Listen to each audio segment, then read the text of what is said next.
সবাইকে স্বাগত জানাচ্ছি। আজকে আমাদের ওয়েবিনার।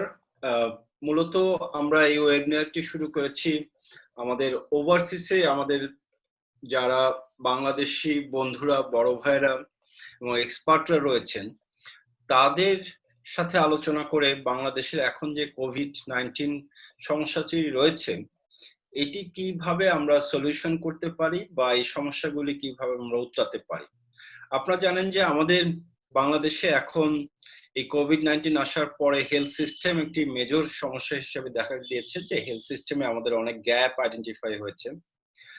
এছাড়াও এই হেলথ স্ট্রাকচার নিয়ে আমাদের এই COVID-19 এর রোগীদের চিকিৎসা ব্যবস্থা করা এবং আগামীতেও এই কোভিড এর চিকিৎসা এবং সাথে সাথে আমাদের মা, শিশু এবং অন্যান্য রোগের চিকিৎসার ব্যবস্থা করতে হবে।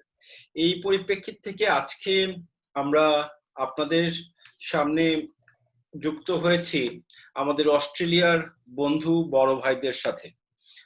আপনাদের সামনে আজকে যারা ডিসকাশন হিসেবে থাকবেন, প্রথমেই আমি তাদের সাথে পরিচয় করিয়ে দিই। প্রথমে রয়েছেন ডাক্তার কাজী মিজানুর রহমান। মিজান ভাই একজন এপিডেমিওলজিস্ট।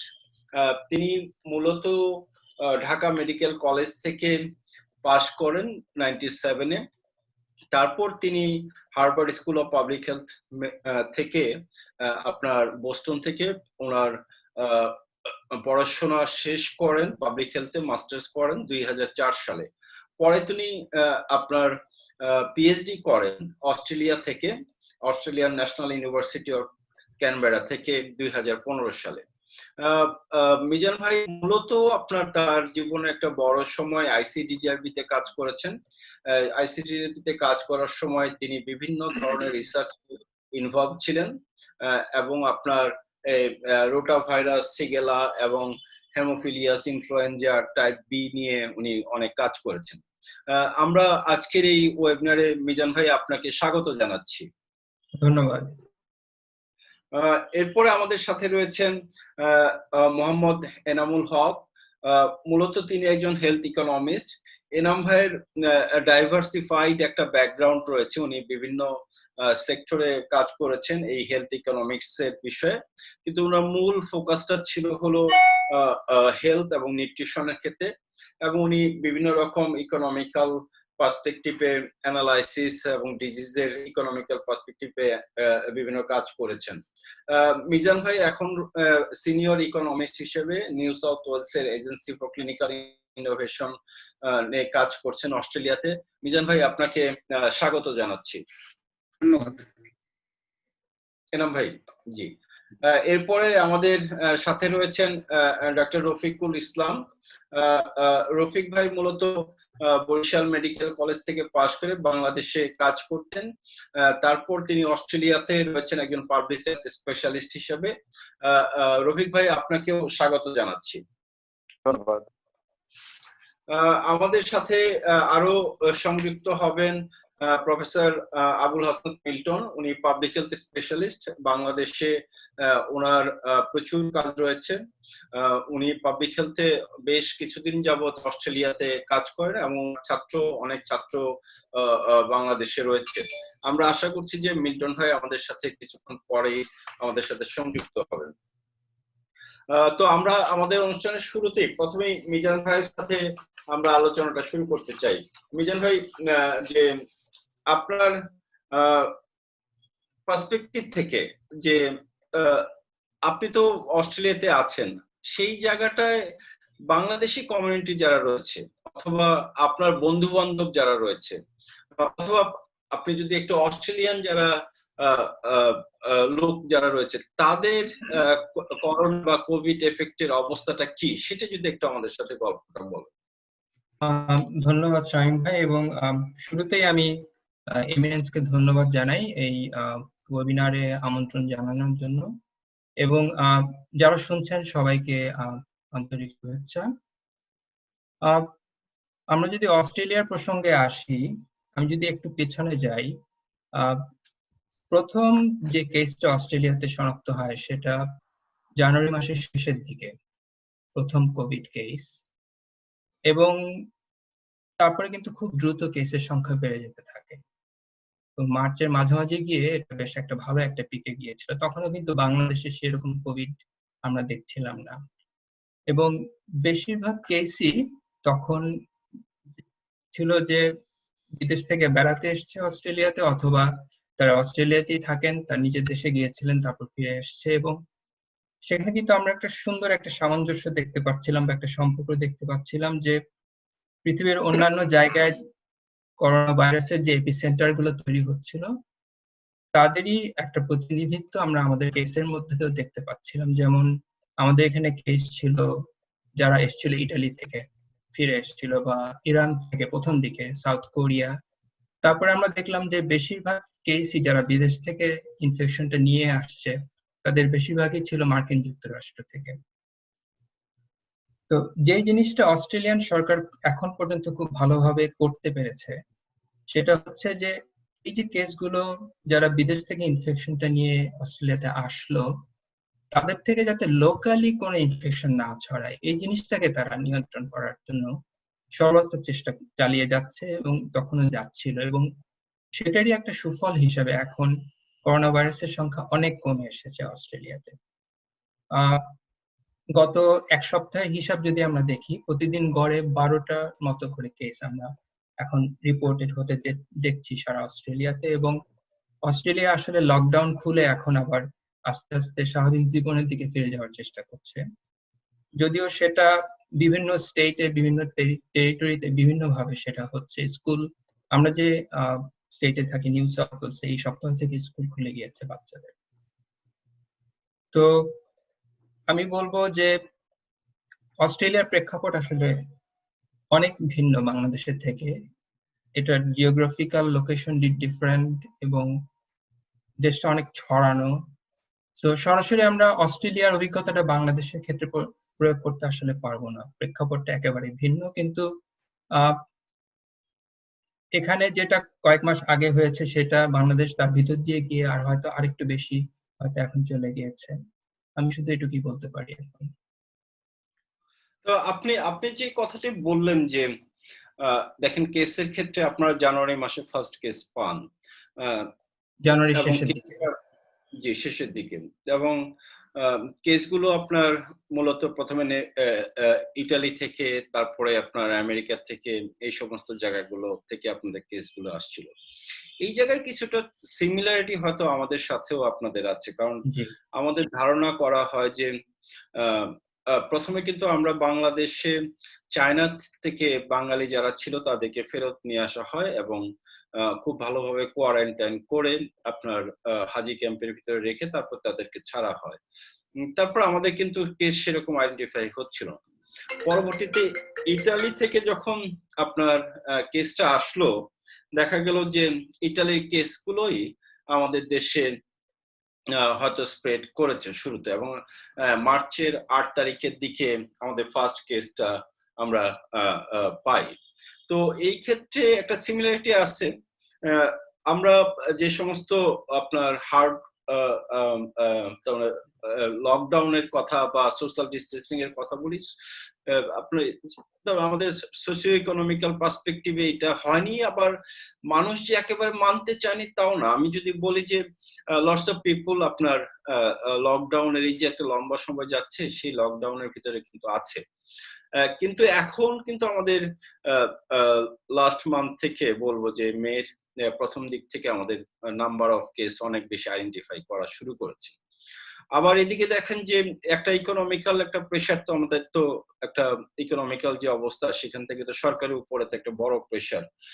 সেই জায়গায় সরকার সিদ্ধান্ত নিয়েছে, আমরা এখন পর্যন্ত যতটুকু জানি যে প্রথমে 1 জুনে তারা এটা খুলে দিবে।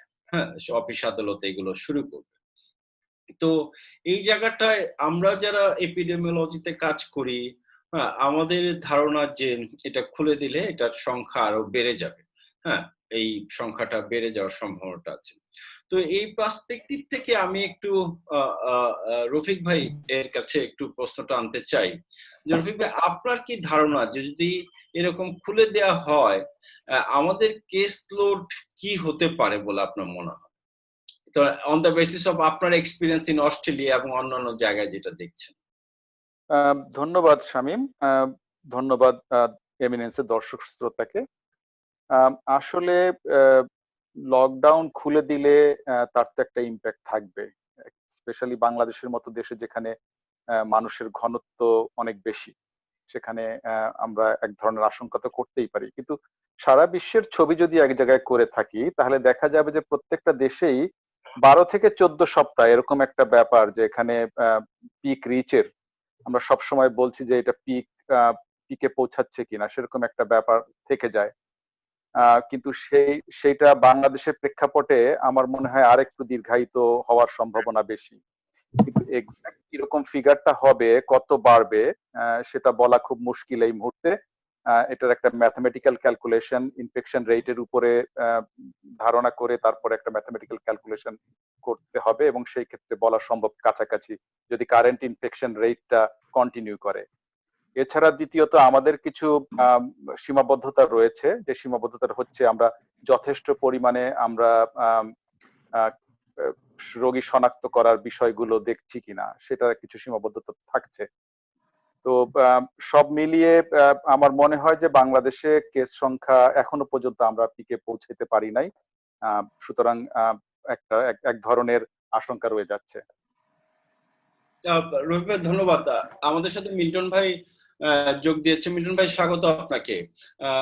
আমরা কথা বলছিলাম, আমি একটু এনাম ভাইয়ের কাছে এখন গিয়ে মিল্টন ভাইয়ের কাছে আসবো। তারপরে এনাম ভাই, এই যে আমাদের প্রথম থেকে এই রোগী বাড়ার জন্য এবং লকডাউন সিচুয়েশন এবং অন্যান্য আমরা সোশ্যাল ডিস্টেন্সিং এগুলি সবকিছু মিলে যে আমরা ভাবছিলাম যে আমাদের খাদ্য ব্যবস্থাপনা, গরিব মানুষের কাছে খাদ্য পৌঁছে দেওয়া, স্বাস্থ্য ব্যবস্থাপনা বা স্বাস্থ্যটা মানুষের দোরগোড়ায় পৌঁছে দেয়, এইসব সমস্ত কিছু দেখতে যেয়ে খাদ্যর ক্ষেত্রে বলবো যে বেশ কিছু মানুষকে সরকার খাদ্য পৌঁছে দিতে পেরেছেন। প্রায় 50 লাখ মানুষকে 2,500 টাকা করে প্রধানমন্ত্রীর নির্দেশে তাদের মোবাইলে পৌঁছে দেওয়া হয়। তারপর আমরা দেখি যে প্রায় 50 লাখ লোককে আবার কম মূল্যে 10 টাকা মূল্যে চাল দেওয়ার ব্যবস্থা করা হয়। এগুলো আপনার অ্যাক্টিভিটিস হয়, কিন্তু স্বাস্থ্য ব্যবস্থাটা পুরো আমরা দেখি যে এটা একটি ভঙ্গুর অবস্থাটা বের হয়ে আসে। এবং স্বাস্থ্য ব্যবস্থার যে একেবারে প্রিপেয়ার ছিল না, বা এই অবস্থাটা যে অনেক আগে থেকেই সেইভাবে আমরা তৈরি করতে পারিনি মানুষের দোরগোড়ায় স্বাস্থ্য ব্যবস্থা পৌঁছে দেওয়ার জন্য, সেটা একটা বিষয় আমরা সবাই দেখতে পাচ্ছি এখন। এই পরিপ্রেক্ষিত থেকে আপনার কি ধারণা যে আমাদের হেলথ সিস্টেমের ইকোনমিক্যাল পার্সপেক্টিভটা বা ইকোনমিক্যাল ইম্প্যাক্টটা কেমন হবে? এনাম ভাই, আপনার কাছ থেকে একটু জানতে চাই। থ্যাংক ইউ শামীম ভাই, ধন্যবাদ আপনাকে এবং শুভেচ্ছা বাকিদেরকে আজকে এই ধরনের একটা আয়োজন করার জন্য। কোভিড এর কারণে যে স্বাস্থ্য ব্যবস্থাটা ভঙ্গুর ব্যবস্থা আমাদের সামনে এসে গেছে, আমরা সবসময় বলি যে এটা আসলে নতুন কিছু না, এটা শুধু সম্মুখে চলে আসা। ব্যবস্থাটা আগেই ভঙ্গুর ছিল, এখন সংখ্যাটা বেড়ে যাওয়াতে একটা প্যান্ডেমিক হওয়াতে সংখ্যাটা চোখে পড়ছে। আমরা যদি স্বাস্থ্য ব্যবস্থা দেখি, আপনার ধরা যাক আপনি যেমন, আমি আপনার দুটা পয়েন্টে কথা বলতে চাই, কারণ স্বাস্থ্য এবং অর্থনীতি এই ধরনের একটা প্যান্ডেমিক ক্ষেত্রে সব ক্ষেত্রে একসাথে চলা উচিত। ধরা যাক 10 টাকা মূল্যে যে চাল দেওয়া হলো, আমরা সব দেখেছি যে সে ধরনের স্বাস্থ্য যে নিয়ম নীতি মানার কথা সেটা মানা হয়নি। সুতরাং সেটা আসলে কতটুকু কার্যকরী অর্থনৈতিকভাবে হলেও স্বাস্থ্যগতভাবে সেই প্রশ্নগুলো থেকে যায়। সিস্টেমের দিক থেকে যেটা হচ্ছে, সরকারের তো কিছু থাকবে, যেমন ধরেন ইকোনমিক গ্রোথ যেহেতু হ্যাম্পার হবে, সুতরাং ডেফিনেটলি মানুষের যেটা হবে জিডিপি গ্রোথ কমে যাচ্ছে, মানুষের আয় কমে যাচ্ছে, এবং এই কারণে যেটা হচ্ছে সরকারের যে এক্সপেন্ডিচার সেটা কমে যাবে গ্রাজুয়ালি। এখন দেখা যাচ্ছে সরকার বিভিন্ন হসপিটালে যে ধরনের সাহায্য, যে ধরনের সুযোগ সুবিধা দিতে পারছে, ভবিষ্যতে সেটা হয়তো দিতে পারবে না, যেহেতু বাজেট কমে যাওয়ার সম্ভাবনা আছে। অর্থনৈতিক একটা ধাক্কা খাওয়ার সম্ভাবনা আমরা দেখতে পাচ্ছি। আর বর্তমানে যেটা হচ্ছে লোকজনের, যেহেতু এই বাংলাদেশে তো আমরা আগে থেকে জানি যে 67% খরচ লোকজন আউট অফ পকেট এক্সপেন্ডিচার। সুতরাং সেই ধরনের স্বাস্থ্য ব্যবস্থায় এই ধরনের একটা মহামারী আরো ব্যাপক সংখ্যক আউট অফ পকেট এক্সপেন্ডিচার মানুষের জন্য আনে এবং আনবে। এক্ষেত্রে কিছু বিষয় আমরা দেখতে পাচ্ছি, কিছু ইনইকুইটি সৃষ্টি হওয়ার সম্ভাবনা অবশ্যই আছে, কারণ প্রাইভেট সেক্টরে হয়তো বা যারা এই ধরনের আউট অফ পকেট এক্সপেন্ডিচার বিয়ার করতে পারেন তারা যে ফ্লক করবে। পাবলিক সেক্টরে সার্ভিস সেবা পাওয়া যাচ্ছে না, অনেক রকম ক্ষেত্র আছে, যেমন ধরেন ডাক্তারদের অপ্রতুলতা আগে থেকে আছে। তাছাড়া আরো ব্যাপার হচ্ছে প্রচুর ডাক্তার নিজেরাই ইনফেক্টেড হচ্ছেন, বা আমি যদি বলি স্বাস্থ্যকর্মীরা, সেসব কারণে একটা হেলথ সিস্টেমের উপর প্রেশার পড়তেছে, যেটার অর্থনৈতিক দিক থেকে আলটিমেটলি লোকজনকে কিছুটা হলেও ঝুঁকিতে ফেলে দিচ্ছে। তারা হয়তো পাবলিক হসপিটালে গিয়ে সেবা পাচ্ছে না, তারা প্রাইভেট হসপিটালে যাচ্ছে, সেখানেও কিছু সমস্যা রয়েছে।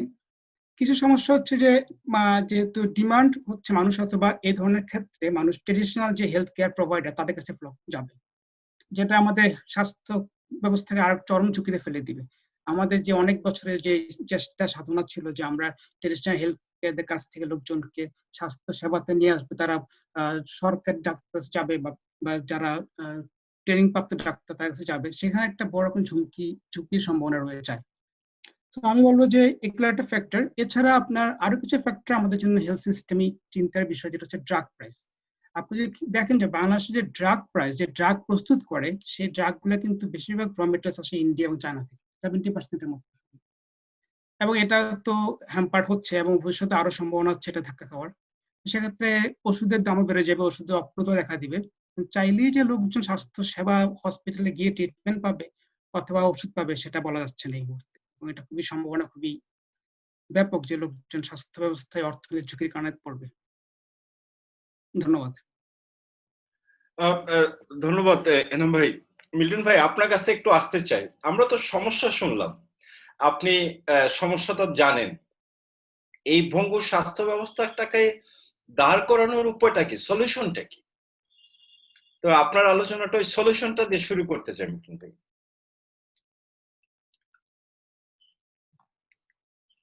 আপনার সাউন্ডটা মিল্টন ভাই। হ্যাঁ, ঠিক আছে।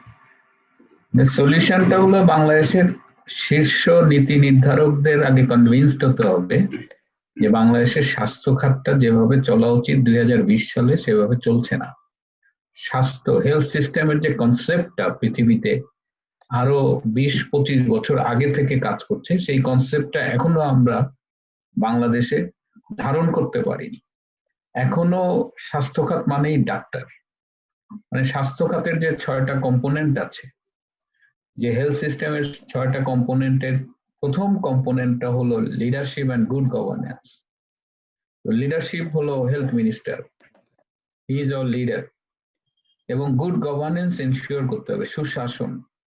আপনি একজন দক্ষ নেতা, দূরদর্শী নেতা, একজন নেতার সাথে একজন ব্যবস্থাপক বা ম্যানেজারের তফাৎ হলো একজন নেতা ভিশনারি হন, তিনি দূরদর্শী হন, তিনি স্বপ্নবান হন। আর ব্যবস্থাপক হলো আমাদের মতো একটা প্রজেক্ট পাই, ম্যানেজ করি, মানে 2-3 বছরের। কিন্তু একজন লিডার বা ভিশনারি লিডার তিনি 20 বছর, 50 বছর, 100 বছরের স্বপ্ন দেখেন। তো সেরকম একজন নেতা দরকার স্বাস্থ্য খাতে।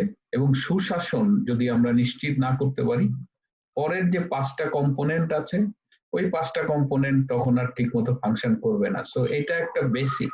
সো এমন একটা নেতা চাই স্বাস্থ্য খাতে যিনি স্বাস্থ্য হেলথ সিস্টেমটাকে বোঝেন এবং বাংলাদেশের প্রেক্ষাপটে গ্রহণযোগ্য মাত্রার একটা সুশাসন। আমি বলছি না যে বাংলাদেশে রাতারাতি একদম পশ্চিমা দেশের মতো তথাকথিত গুড গভর্নেন্স সবকিছু হবে, কিন্তু একটা গ্রহণযোগ্য মাত্রার একটা সুশাসন, যার সাথে দুর্নীতিটাও গ্রহণযোগ্য মাত্রায় নামিয়ে আনতে হবে।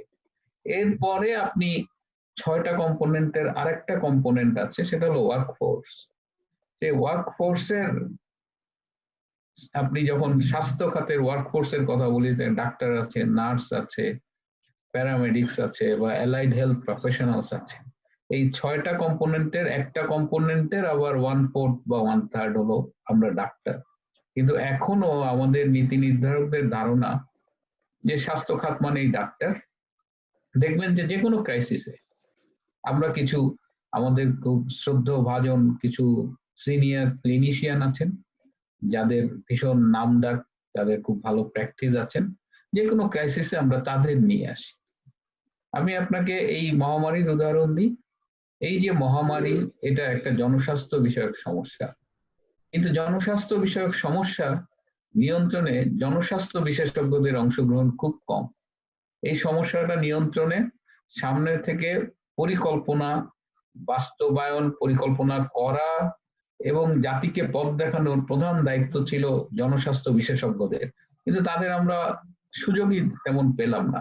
আমাদের পক্ষ থেকে IEDCR নামে একটা প্রতিষ্ঠান কিছুটা ভূমিকা রেখেছে, কিন্তু তাদের ভূমিকাটা খুবই অপ্রতুল ছিল এবং আমার মনে হয় যে তারা জাতিকে পথ দেখানোর পরিবর্তে অনেকটা মিসলিড করেছে। আমি আপনাকে আরো একটা উদাহরণ দিই। আমাদের স্বাস্থ্য অধিদপ্তর বলে একটা অফিস আছে। এই স্বাস্থ্য অধিদপ্তরে 96 সালে আমরা এটাকে এই অ্যাপ্রোচ গুলাকে, আগে আমাদের সবকিছু ভার্টিক্যাল অ্যাপ্রোচ ছিল, আমরা এটাকে হরিজন্টাল অ্যাপ্রোচ করার জন্য ডিফারেন্ট লাইন করলাম আর কি। যেমন কমিউনিকেবল ডিজিজ কন্ট্রোল, CDC একটা লাইন, মেডিকেল এডুকেশন একটা লাইন, এরকম আমরা অনেকগুলো লাইন করে আমরা এটাকে একটা সমন্বিত স্বাস্থ্য ব্যবস্থার চেষ্টা করলাম। কিন্তু আমরা কি দেখলাম যে ডিজি অফিসে ধরেন অ্যানাটমির একজন প্রফেসর, তিনি সারা জীবন অ্যানাটমি পড়িয়েছেন, বা বায়োকেমিস্ট্রির একজন প্রফেসর, তাকে হঠাৎ করে আমরা ডিজি অফিসের একটা লাইনের ডিরেক্টর করে দিচ্ছি। যে কনসেপ্ট একজন লাইন ডিরেক্টরের থাকার কথা, লাইনটা যেভাবে পরিচালনা করার কথা, সেটা তো হুট করে একটা অ্যানাটমির প্রফেসর বা বায়োকেমিস্ট্রি প্রফেসর আনলে আপনি করতে পারবেন না। সুতরাং ডিজি অফিসের যে স্বাস্থ্য খাতের যে ভূমিকাটা রাখার কথা সেটাও রাখতে পারছে না, বরং ডিজি অফিস অসংখ্য আবজলের জন্ম দিচ্ছে, স্বাস্থ্য মন্ত্রণালয় অসংখ্য মিঠুর জন্ম দিচ্ছে, কিন্তু মূল যে কনসেপ্টের জায়গা, যেটা ফিলোসফিটা হেলথ সিস্টেমে, সেই জায়গাটা আমরা ধারে কাছেও নাই। সো উইদাউট দ্যাট ফিলোসফি আমাদের সমাধান হবে না। সো ফার্স্ট আমাদের পলিসি মেকারদের আগে এই আন্ডারস্ট্যান্ডিং আসতে হবে যে আমরা হেলথ সিস্টেম অ্যাপ্রোচে যে তারপরে যে কম্পোনেন্ট ওয়াইজ আছে সেখানে আমরা যাব। আপনি বলবেন যে আমাদের বাজেট কম, আমাদের জিডিপির অ্যাটলিস্ট 5% অফ দ্য জিডিপির বাজেট থাকা উচিত, এ নাম ভাই ভালো জানবেন, কিন্তু আমাদের আছে 1%-এরও কম। কিন্তু সুতরাং কি করতে হবে, আমাদের বাজেট বাড়াতে হবে। কিন্তু যখন আপনি বাজেট বাড়ানোর কথা বলেন তখনই আমার ভয় শুরু হয়ে যায়, এবং আমি মনে প্রাণে চাই যে আর বাজেট বাড়ায়ও না, কারণ যে বাজেটটা আমরা পাই সেই বাজেটটা আসলে কি করি, যন্ত্রপাতি কেনাকাটি করি, অথচ আপনার কিচ্ছু করতে হবে না। ধরেন আপনি একটা হেলথ মিনিস্টার, আপনার খুব বেশি হেলথ সিস্টেম কিচ্ছু ধারণাও খুব একটা নাই, আপনি এগুলো আগ্রহীও না, এবং আমরা মেনেও নিলাম। আমাদের যে প্রায় 600-র মতো উপজেলা হেলথ কমপ্লেক্স আছে, আপনি এই 600 উপজেলা হেলথ কমপ্লেক্সে 600টা এক্স-রে মেশিন কাজ করে এটা এনশিওর করেন না। এই 600 কাছাকাছি যে উপজেলা হেলথ কমপ্লেক্স আছে সেখানে যে প্যাথোলজিক্যাল মিনিমাম টেস্ট গুলো হয় সেইগুলো একটু এনশিওর করেন না। মানুষজনকে ন্যূনতম স্বাস্থ্য সেবাটা তৃণমূলে পৌঁছে দেন না। আপনি 1 বছর না হয় খুব দামি দামি যন্ত্রপাতি না হয় নাই কিনে ফেলে রাখলেন, ওগুলো ওই প্রজেক্টটা বাদ দেন। সো আপনি ম্যাক্রো লেভেলে আপনার পলিসি লেভেলে আন্ডারস্ট্যান্ডিংটা ঠিক করতে হবে। একবার যদি ওই জায়গাটা ঠিক হয়, তারপরে আপনাকে আমরা খুব শুনি যে আমাদের ডাক্তার স্বাস্থ্যমন্ত্রী ডাক্তার না কেন, খুব আমাদের স্পেশালি জুনিয়ররা খুব বলে যে ডাক্তার স্বাস্থ্যমন্ত্রীদের। বাংলাদেশে অধিকাংশ সময় ডাক্তার স্বাস্থ্যমন্ত্রী ছিল না, কিন্তু ডাক্তার স্বাস্থ্যমন্ত্রী আমরা কিন্তু পেয়েছি। যদি স্বাস্থ্য খাত না বোঝে তাহলে ডাক্তার স্বাস্থ্যমন্ত্রী আর অডাক্তার স্বাস্থ্যমন্ত্রীতে খুব একটা তফাৎ হবে না, বরং একজন নন মেডিকেলও যদি মানুষও যদি স্বাস্থ্যমন্ত্রী হয়, he should have a board of advisers. স্বাস্থ্য খাত তাকে উপদেশ দেওয়ার জন্য তার একটা উপদেষ্টা পরিষদ থাকা উচিত, এবং সেই উপদেষ্টা পরিষদটা বিশেষজ্ঞদের নিয়ে করতে হবে। সেটা আবার দেখা গেল যে সচিবের 5 জন আর এই দলের আরো 2 জন, মোট 7 জনের উপদেষ্টা কমিটি গেলেন, তখন আবার আর এক ক্রাইসিস তৈরি হবে। আপনি যখন সমাধানের কথা বলেন, এবং আমি ব্যক্তিগতভাবে সমস্যার চাইতে সমাধান নিয়ে কাজ করতে আগ্রহী, কারণ সমস্যা আমরা নানান ভাবে দেখি, অন্ধের হাতির দর্শনের মতো, যে 5 জন অন্ধকে আপনি হাতির কাছে ছেড়ে দিয়েছেন, তো একজন বলতেছে যে হাতির সরু দড়ির মতো, আরেকজন বলছে হাতির শক্ত দাঁতের মতো, তো আরেকজনের কাছে পুরা ট্রাঙ্ক বা দেহ। তো ওই রকম আর কি আমাদের স্বাস্থ্য খাত যারা বোঝে, এরকম একটা উপদেষ্টা পরিষদ করে স্বাস্থ্যমন্ত্রীর নেতৃত্বে একটা রিফর্ম করতে হবে। আমাদের হেলথ সিস্টেম রিফর্ম ছাড়া আমাদের এখান থেকে উত্তরণের কোনো পথ নাই। দিন দিন অবস্থা খারাপ হবে, এবং আপনারা দেখেছেন যে আমাদের কিছু হলেই, সর্দি কাশি হলেই আমাদের ভিআইপিরা গুরুত্বপূর্ণ, যেসব বিশেষ করে যারা ধনী লোক, তারা বিদেশে চলে যান চিকিৎসায়। সুতরাং বাংলাদেশের স্বাস্থ্য ব্যবস্থা উন্নয়ন করার জন্য তো কারো ওরকম কেউ তো ফিল করেনি যে এটা উন্নত করা উচিত। আমরা যারা গরিব আছি, মধ্যবিত্ত, নিম্ন মধ্যবিত্ত, বাধ্য হয়ে হাসপাতালে যাই, আমাদের সামনে কোনো চয়েস নাই। আমরা ফ্লোরে শুয়ে থেকেও চিকিৎসা নিয়ে আসি এবং ভালো হইলে ডাক্তারে। সো আমাদের মূল সমস্যাটা হলো আমাদের গোড়ায়, আমাদের চিন্তার গোড়ায় কলম, এবং ওইটা ওভারকাম না করতে পারলে যতই আপনি টোটকা দেন, যতই হাসপাতাল বানান, যতই এটা করেন ওইটা করেন, প্রবলেম সলভ হবে না। মিলন ভাই, আপনার কাছে আসবো আমি। আপনার কাছে আসার আগে একটু মিজান ভাই আপনার কাছ থেকে শুনতে চাই যে আমরা তো মিল্টন ভাই আন্ডারস্ট্যান্ডিং থেকে উনি বললেন যে হেলথ সিস্টেমের রিফর্ম দরকার, এবং এই রিফর্মটা যাদের যে কাজ সেই কাজটুকু করা উচিত, এবং প্রায়োরিটি সেটিং একটা ইম্পর্টেন্ট ইস্যু। কারণ আমার যে 600 হসপিটাল আছে উপজেলা পর্যায়ে, সেইগুলোকে আমি ফাংশনালাইজ যদি করার জন্য ফোকাস করি, সেখান থেকে যে আমার লেসন লার্ন গুলি হবে সেগুলি আস্তে আস্তে আমি আরো এক্সপ্যান্ডে যেতে পারবো। কিন্তু নন ফাংশনাল হসপিটাল থাকার পরেও যদি আমরা আরো হসপিটাল বানাই, তাহলে তো সেগুলি নন ফাংশনালি হবে, এটা আমরা ধারণা করতে পারি। এবং সেই পরিপ্রেক্ষিত থেকে এখন যখন এই কোভিড আসার পরে আমরা ট্রিটমেন্টের ক্ষেত্রে দেখতে পাচ্ছি যে আমাদের তাহলে প্রাইভেট সেক্টর কি রোগী দেখবে কি দেখবে না, আমাদের গভর্নমেন্টের পাবলিক সেক্টরে কোন হাসপাতালটা দেখবে, সেখানে আমার হিউম্যান রিসোর্স আছে কিনা, সেখানে আমার লজিস্টিক আছে কিনা, এই ধরনের বিভিন্ন ধরনের সমস্যা নিয়ে আমরা প্রতিদিন কিন্তু কাটাচ্ছি গত কয়েক মাস যাবত। আপনার কি অ্যাজাম্পশন যে এই কোভিড ইনফেকশনের আমাদের হেলথ সিস্টেমের উপরে কি ধরনের একটা ইম্প্যাক্ট বা আউটকাম আমরা পেতে পারি? তবে এটা কি আমাদের হেলথ সিস্টেমটাকে রিফর্ম করবে, বা এটার ফলে যে এক্সপোজ হলো এটা কি আমাদেরকে হেলথ সিস্টেমটাকে আরো স্ট্রেনথেন করতে হেল্প করবে, নাকি এটা ভেঙেই যাবে, এরকম একটা জিনিস। আর সেকেন্ড একটাই আমি সাথে একটা প্রশ্ন আপনাকে করতে চাই যে আপনি জানেন যে 1 জুন থেকে আমাদের ওপেন করে দেওয়া হচ্ছে, তার ফলে আমরা দেখতেছি যে এখন তো আমাদের ট্রেনটা বাড়ছে রোগীর। তার মানে কি যে 1 জুনে ওপেন হলে আরো হয়তো রোগী আমাদের সংখ্যা বাড়বে। তো সেই জায়গাটায় তখন আমরা ধরে নেই যে বাড়বে, তাহলে আমাদের ইন্টারভেনশন, আমাদের হেলথ সিস্টেমের ইন্টারভেনশনটা কি হওয়া উচিত বলে আপনি মনে করেন? ধন্যবাদ শামীম ভাই। আমি যদি আপনার প্রথম প্রশ্নে আসি, এবং সেক্ষেত্রে আমি আসলে মিল্টন ভাই মাত্র যেটা বললেন আমি হয়তো সেখান থেকেই শুরু করব, যে এখন পর্যন্ত যারা কিছুটা উচ্চবিত্ত, যাদের সামর্থ্য আছে, তারা কিন্তু কোনো শারীরিক সমস্যা হলে বিদেশে চলে যাচ্ছে। কিন্তু এই কোভিড সিচুয়েশনে এসে কিন্তু সেটা কিন্তু হচ্ছে না সেভাবে। মানুষ কিন্তু অন্য দেশে পাড়ি জমাতে পারছেন না তাদের চিকিৎসার জন্য, এই ট্রাভেল রেস্ট্রিকশনের কারণে। এবং এটা হয়তো একটা উপলব্ধির জায়গায় অনেকে নিয়ে যাবেন, যারা হয়তো একটা সময় চিন্তা করতেন যে বাংলাদেশের স্বাস্থ্য ব্যবস্থা যাই হোক, আমার যদি কিছু হয় আমি সিঙ্গাপুরে চলে যাব, আমি থাইল্যান্ডে চলে যাব। কিন্তু সবাই কিন্তু এখন বাংলাদেশের স্বাস্থ্য ব্যবস্থাটার সামনেই আছেন, এবং এটাকে এখন তারা সবাই কিন্তু এটাকে এক ধরনের এক্সপিরিয়েন্স করছেন, এবং এখান থেকে হয়তো একটা উপলব্ধির জায়গা, বা এখান থেকে হয়তো ভবিষ্যতে একটা ইন্টারভেনশনের একটা বিষয় আসতে পারে, কারণ সবাই এখন এই অভিজ্ঞতাটার মধ্যে দিয়ে যাচ্ছেন। আপনার দ্বিতীয় যে প্রশ্নটা ছিল যে 1 জুন থেকে লকডাউন অনেকখানি উঠিয়ে নেওয়া হচ্ছে, এবং এটা হয়তো একবারে উঠিয়ে নেওয়া হবে না, এটা আস্তে আস্তে ফেজ বাই ফেজ উঠিয়ে নেওয়া হবে। এখানেও যেটা হচ্ছে, অস্ট্রেলিয়াতেও যেটা হচ্ছে, যে ফেজ বাই ফেজ লকডাউন উঠানো হচ্ছে, বিভিন্ন স্টেটে বিভিন্ন ভাবে সেটা হচ্ছে। এবং একটা জিনিস যেটা এখানে আমরাও দেখছি, যে মানুষ কিন্তু কিছুটা ভুল বুঝছে। যখনই লকডাউনটা তুলে নেওয়া হচ্ছে, মানুষ মনে করছে যে আচ্ছা ঠিক আছে, আমরা তাহলে এখন নিরাপদ।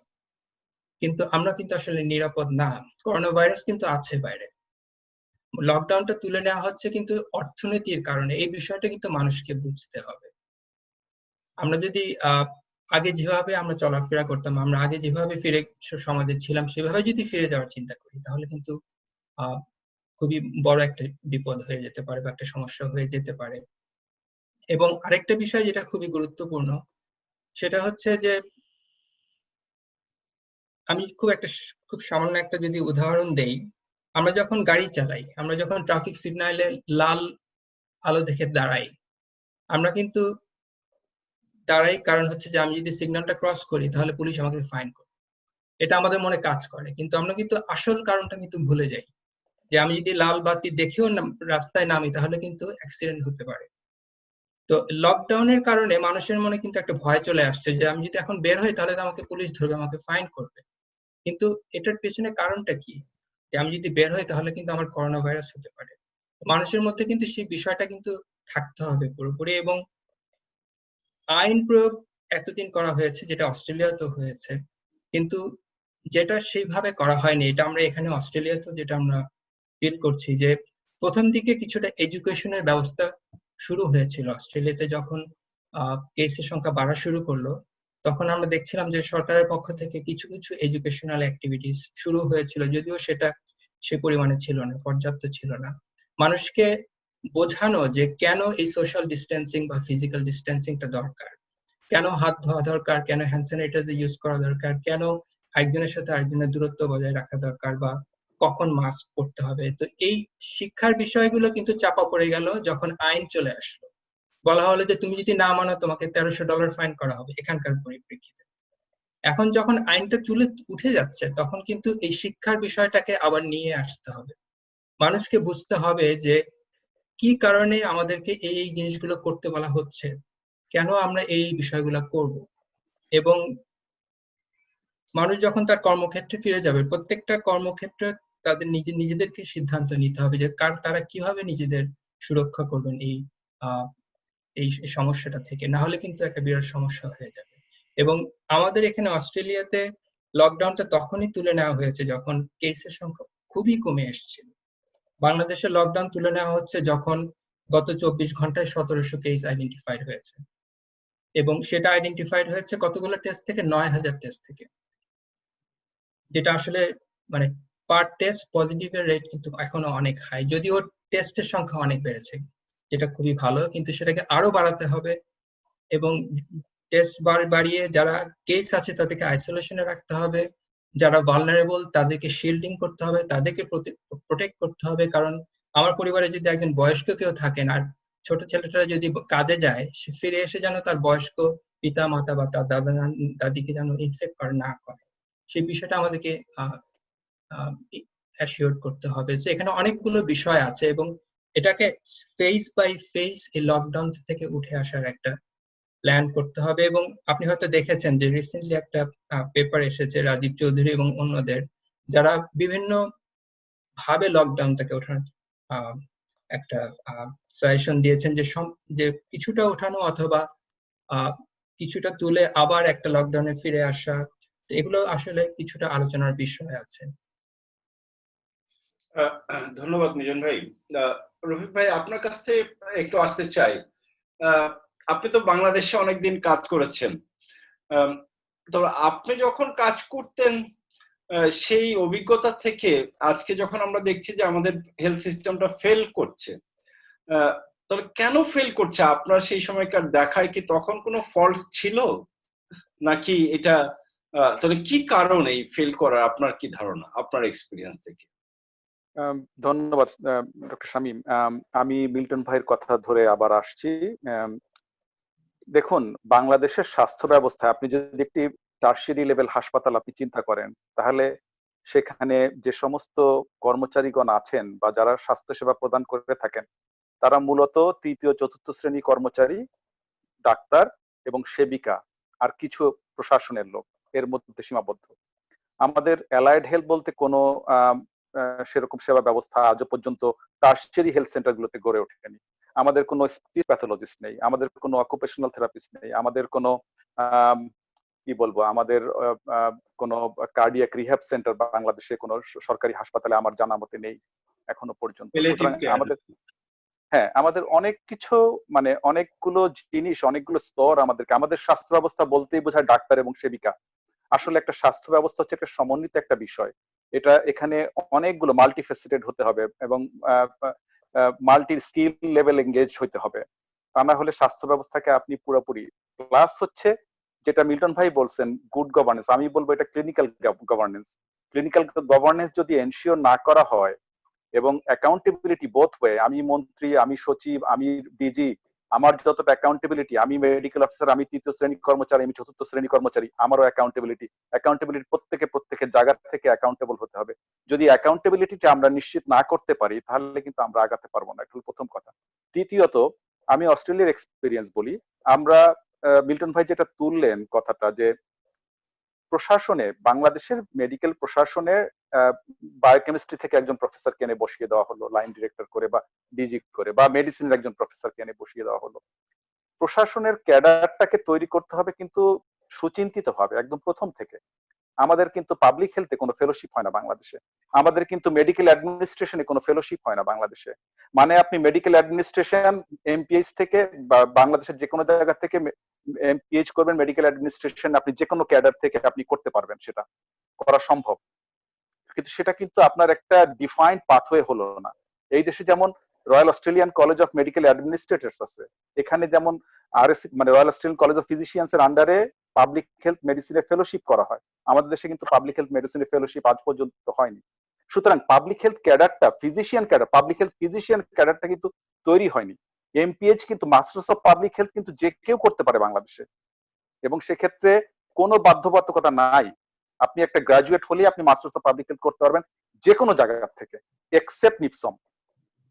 কিন্তু নিপসমের এমপিএইচ আর আপনি নর্থ সাউথের এমপিএইচ এর কারিকুলামে আমি খুব বেশি ডিফারেন্স দেখি না, আমার যতটুকু জানা মতে আমি খুব বেশি ডিফারেন্স দেখি। সুতরাং আমাদের শিক্ষা ব্যবস্থায় এই জিনিসগুলোকে অবশ্যই তুলে আনতে হবে।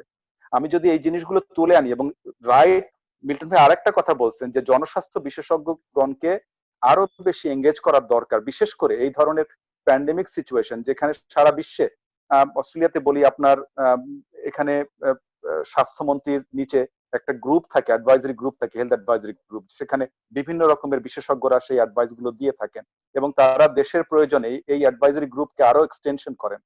আমরা বাংলাদেশে কিছুটা দেখেছি এবার, কিন্তু ওই মিল্টন ভাই যেটা বলেছেন সেটার সাথে আমি সম্পূর্ণ একমত, যে আমার মনে হয় যে যেহেতু এটা একটি জনস্বাস্থ্য বিষয়ক সমস্যা, এখানে জনস্বাস্থ্য বিশেষজ্ঞগণকে আরো একটু বেশি করে এঙ্গেজ করা খুব প্রয়োজন ছিল। ধন্যবাদ। ধন্যবাদ রফিক ভাই। তো আপনার আন্ডারস্ট্যান্ডিংটা খুবই ক্লিয়ার। দরকার ছিল, এইগুলো তো আমরা জানি, কিন্তু তারপর যে কেন হয় না সেটাই ভাবি, যে কেন হয় না। তো আমি আবার একটু এনাম ভাইয়ের কাছে আসতে চাই। এনাম ভাই, মিল্টন ভাই যে কথাটি বললো যে আমাদের টোটাল বাজেট হলো আমাদের জিডিপির 1%-এর নিচে, যেটা স্ট্যান্ডার্ড হয়তো 5% হওয়া উচিত জিডিপি। তো এই জায়গাতে ইকোনমিক্যাল একটা গ্যাপ আছে, আবার যেই টাকাটাও আসছে সেটা প্রপার ইউটিলাইজ হচ্ছে না। এবং আমরা জানি যে আপনার আমাদের out of the pocket expenditure is around প্রায় 70%, যেটা বোধহয় ওয়ার্ল্ডের মধ্যে ওয়ান অফ দ্য হাইয়েস্ট। হ্যাঁ, তো এই যে কোভিডটা আসলো, এই কোভিড আসার পরে তোর মানুষের পকেট থেকে খরচ কেমন যাচ্ছে, এইটা তো একটা ইন্টারেস্টিং বিষয়, যে এইটা মানুষের পকেট থেকে কত যাচ্ছে, সরকারের থেকে কত যাচ্ছে। আপনার কি ধারণা? এবং আপনার কাছ থেকে আরেকটা, যেহেতু আপনি হেলথ ইকোনমিস্ট, আপনার কাছ থেকে আরেকটা জিনিস একটু জানতে চাই বা শিখতে চাই, যে এই out of the pocket expenditure আমরা কোভিড এর জন্য কত হচ্ছে, এটা যদি ক্যালকুলেশন করতে চাই তাহলে আমাদের কি ফর্মুলা বা কিভাবে করা উচিত, এইটা যদি একটু আলোচনা করেন। ধন্যবাদ শামীম ভাই। আসলে out of pocket expenditure Covid একটা খুব ইন্টারেস্টিং বিষয় আমি মনে করি। প্রথম হচ্ছে আপনি রোগী না হয়ে আপনার আউট অফ পকেট এক্সপেন্ডিচার হতে পারে কিভাবে, যে আপনি সাসপেক্টেড পেশেন্ট, আপনি যদি এখন বাংলাদেশের টিভিতে চ্যানেলগুলো দেখেন যে লোকজন 3 দিন 4 দিন লাইনে দাঁড়িয়ে আছে শুধুমাত্র টেস্ট করার জন্য তার কোভিড, সে করোনা আক্রান্ত কিনা। তার মানে 3 থেকে 4 দিন আপনার সমস্ত ইনকাম বাদ দিয়ে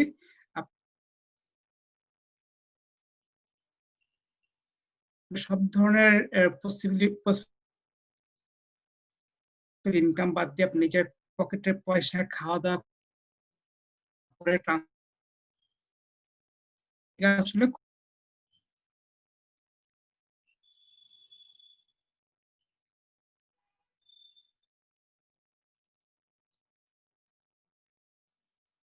পকেটের পয়সা খাওয়া কোভিড হয় না। হ্যালো, জি হ্যাঁ শামীম ভাই শুনছেন? হ্যালো শামীম হ্যাঁ ভাই শুনছেন? বলেন। হ্যাঁ, তো আমি যেটা বলছি, আপনার কোভিড পেশেন্ট হওয়ার আগেই আপনার কিছু কিছু আউট অফ পকেট এক্সপেন্ডিচার হয়ে যাচ্ছে। জি তারপর দেখা যাচ্ছে আপনি যে কোভিড পেশেন্ট হন, সেক্ষেত্রে এখন আপনি দেখেন একজন কোভিড পেশেন্ট এখানে 2 ধরনের ট্রিটমেন্ট হতে পারে। আমরা যেটা দেখছি, একটা হচ্ছে তার বাড়িতে থেকে নিতে পারে অথবা সে হসপিটালে যেতে পারে। এখন হসপিটালে যাওয়ার ক্ষেত্রে আপনার বিভিন্ন ধরনের মেকানিজম থাকে, যেমন ধরেন তার ট্রান্সপোর্ট কস্ট। এই ট্রান্সপোর্ট কস্ট হতে পারে সে পাবলিক ট্রান্সপোর্ট যেতে পারে, যদি অবস্থা খুব খারাপ হয় তাহলে তাকে অ্যাম্বুলেন্সে যেতে হবে। এবং যেহেতু আমরা সবাই একটা বিষয়ে একমত যে মোটামুটি স্বাস্থ্য ব্যবস্থা কম বেশি ভেঙে পড়েছে, তাকে এক হসপিটাল থেকে আরেক হসপিটাল, এক জায়গা থেকে আরেক জায়গায় দৌড়াদৌড়ি করতে হচ্ছে, সেখানে বিশাল ট্রান্সপোর্ট কস্ট রয়ে গেছে। সেটা আমাদেরকে চিন্তা রাখতে হবে। তারপরে যে একবার যখন যে হসপিটালে গেল তখন তার ডায়াগনস্টিক কস্ট থাকলে, যে সে যে কোভিড হলো, এই ডায়াগনস্টিক কস্ট থাকলো, তার যে ট্রিটমেন্ট কস্ট, এই ট্রিটমেন্ট কস্টটা ভিন্ন হতে পারে। সে হতে পারে আউট ইনপেশেন্ট, এবং ইনপেশেন্টের কারণে তার যেটা হতে পারে হসপিটাল বেডে তার খরচ দিতে হচ্ছে। এবং যদিও সরকার, এবং এই খরচটা যদি সরকারি হাসপাতালে হয় তাহলে এক ধরনের হয়তো ফ্রি, সরকার বলছে যে প্রায় বেসরকারি হাসপাতালে হলে তার খরচ নিজের পকেটে দিতে হচ্ছে। আবার সরকারি হাসপাতালেও আপনার যে ফ্রি হবে তা না। আমি একটা ইন্টারেস্টিং এক্সাম্পল দিতে চাই। আজকে সকালে শুনলাম, আমি যে বাসায়, আমার মা যে বাসায় ভাড়া থাকে, সে বাড়ি হলো একটা আইন করেছে যে ঈদের দিন কেউ ওই বাসায় যেতে পারবে না। তা আমার এক আত্মীয়, আমার মা অসুস্থ, তা আমার খালা দেখতে আসছেন, তখন দারোয়ান তো ঢুকতে দিবে না। দারোয়ান তাকে বললো যে যদি 100 টাকা দেয় তাহলে তাকে ঢুকতে দেওয়া হবে। তাহলে আমি বলতে চাচ্ছি, যখন আপনি একটা সাধারণ ব্যবস্থা, তো আমাদেরকে বাসায় একতলাতে 4তলা ওঠার জন্য 100 টাকা ঘুষ দিয়ে যেতে হয়, সেখানে পাবলিক একটা হসপিটালে, আমার ধারণা এবং আমরা জানি যে বিভিন্ন রকম গবেষণা আমরা দেখেছি যে এই ধরনের খরচ হয়। সুতরাং যতই সরকার বা আমরা বলি না কেন যে বিনা পয়সা চিকিৎসা দেওয়া হচ্ছে, আমি ডাউট যে আসলে বিনা পয়সা চিকিৎসা হচ্ছে কিনা, আমার ধারণা মানুষকে এই ধরনের আন্ডার দ্য টেবিল কিছু পেমেন্ট দিতে হয়। এছাড়া আরো কিছু ইনডাইরেক্ট কস্ট থাকে, যেমন ধরেন আপনার এই যে loss of income both for patient, এবং যারা পেশেন্টকে যারা অ্যাটেন্ড করে তারাও কিন্তু আপনার এক্সপেন্ডিচার হচ্ছে, তারা কিন্তু কোনো খরচ ইনকাম হচ্ছে, এই ধরনের একটা ইনডাইরেক্ট এক্সপেন্ডিচার থেকে যাচ্ছে লাইফে। সুতরাং এগুলো হচ্ছে আপনার হসপিটালে যে যাওয়া হয়। আর বাড়িতে যদি ট্রিটমেন্ট করার সুবিধা হয়, যদি অত ভাগ্যবান যারা আছেন তাদের ক্ষেত্রে, তো আজকে আমি দেখলাম গণস্বাস্থ্য বলছে 100 টাকা দিয়ে ট্রিটমেন্ট হয়ে যায়। যদি হয় সেটা ভালো, সেক্ষেত্রে হয়তো বা লোকজন কিছু জাস্ট সামান্য কিছু ড্রাগ, আপনার ডাক্তার যারা আছেন তারা বলতে পারবেন কি ধরনের ওষুধ খেলে সারবে। হয়তোবা এক্ষেত্রে কিছু ফুড কস্ট থাকে, কারণ আমরা আবার একই সাথে বলি যে আপনাকে সবসময় একটা প্রিভেন্টিভ, বডিকে ইমিউনিটি ক্রিয়েট করতে হবে, সুতরাং কিছু বাড়তি ধরনের ফুড খেতে হবে, ভালো খাবার খেতে হবে। ভালো খাবার খাবার জন্য খরচের ব্যাপার থাকে। এই খরচগুলো আমার মনে হয় যে ব্যক্তিগত পর্যায়ে যে খরচ, সেগুলো আমরা কনসিডার করতে পারি। মিল্টন ভাই, তো আপনার কাছে একটু আসতে চাই যে দেখেন যে এই যে কস্ট গুলি যে হচ্ছে খুব ইন্টারেস্টিং। বাংলাদেশে আমরা যেটা দেখতে পাচ্ছি যে মনে করেন ওষুধের ক্ষেত্রে প্রথমে হাইড্রোক্সিক্লোরোকুইন, তারপরে আপনার অন্যান্য যেই ওষুধগুলি, লাস্টে প্লাজমা থেরাপি, আপনি জানেন যে এর মধ্যে আবার রেমডেসিভির, হ্যাঁ, এটা আসলো, এবং প্রাইস একটা বিশাল ব্যাপার। হ্যাঁ, যে প্রত্যেকটা ওষুধের দাম নর্মাল প্রাইস রেটের চেয়ে প্রায় 2 গুণ 3 গুণ হয়ে গেছে। আমি যদি অন্য সাইটে বলি, যেমন ডায়াবেটিক যারা পেশেন্ট আছে তাদের যে রেগুলার যে ওষুধটা লাগে সেগুলোর দামও বেড়ে গেছে। যারা হাইপারটেনসিভ পেশেন্ট তাদেরও কিছু কিছু ওষুধের ক্ষেত্রে দেখা গেছে এখন সাপ্লাই নাই, অভাব, এগুলো বেড়ে গেছে। আপনি দেখেন যে ইয়াং ছেলেপেলেরা এখন স্যানিটাইজারের ব্যবসা, পিপির ব্যবসা, সবাই কিন্তু এই ধরনের হেলথ কমোডিটিস বিজনেসেই আসছে। কিন্তু ইন্টারেস্টিংলি যে এই জায়গাগুলোতে আমরা অনেক ডাক্তারকেও দেখতে পাচ্ছি যে তারা এই ওষুধটা ভালো এটা বলা পরে মানুষ সব হুড়মুড় করে সেই ওষুধ কেনার জন্য মার্কেট আউট হয়ে যাচ্ছে কেনার জন্য। তো এইখানে তো একটা গাইডলাইন থাকা উচিত এটা সরকারের পক্ষ থেকে, যে আমি একটা কিছু বললাম, এটা আমি সোশ্যাল মিডিয়া একজন ডাক্তার হিসাবে এটা বলতে পারি কিনা। এটা বললে তো মানুষের একটা মিস গাইড হতে পারে। হ্যাঁ, সেই জায়গাটায় সেরকম কোনো গাইডলাইন আমাদের দেশে নাই। যে যেভাবে ইচ্ছা বলছে, আপনি দেখবেন যে প্রথম থানকুনি পাতা বিক্রি হওয়া শুরু করলো। হ্যাঁ, তাহলে মানুষ সবাই থানকুনি পাতা কেনা শুরু করে। তো এই জায়গাটায় কি ধরনের আসলে সরকারের ব্যবস্থা নেওয়া উচিত? স্পেশালি আপনি জানেন যে গতকালকেই WHO থেকে এই রেমডেসিভিরের কথা বলা হয়েছে যে এইটা ব্যবহার করা উচিত না। অথচ গত সপ্তাহে, 1 সপ্তাহ আগে আমাদের দেশে এই রেমডেসিভিরের কোন রকম ক্লিনিক্যাল ট্রায়াল ছাড়া এবং অন্যান্য ওষুধগুলোরও ট্রায়াল ছাড়া এটা সরকারের পক্ষ থেকে এটা মানুষকে ট্রিটমেন্ট করা হচ্ছে বলা হচ্ছে, কিন্তু আপনি হসপিটালে পাওয়া যাবে এটা বলা হচ্ছে, কিন্তু আপনি দোকানে গেলে যেভাবে ইচ্ছা আপনি কিনতে পারেন। আমাদের দেশের ড্রাগ সিস্টেমটা যেভাবে আছে, এই জায়গায় আপনার মন্তব্যটা কি? What we should do? মানুষ কিভাবে এই যন্ত্রণা থেকে মুক্তি পেতে পারে?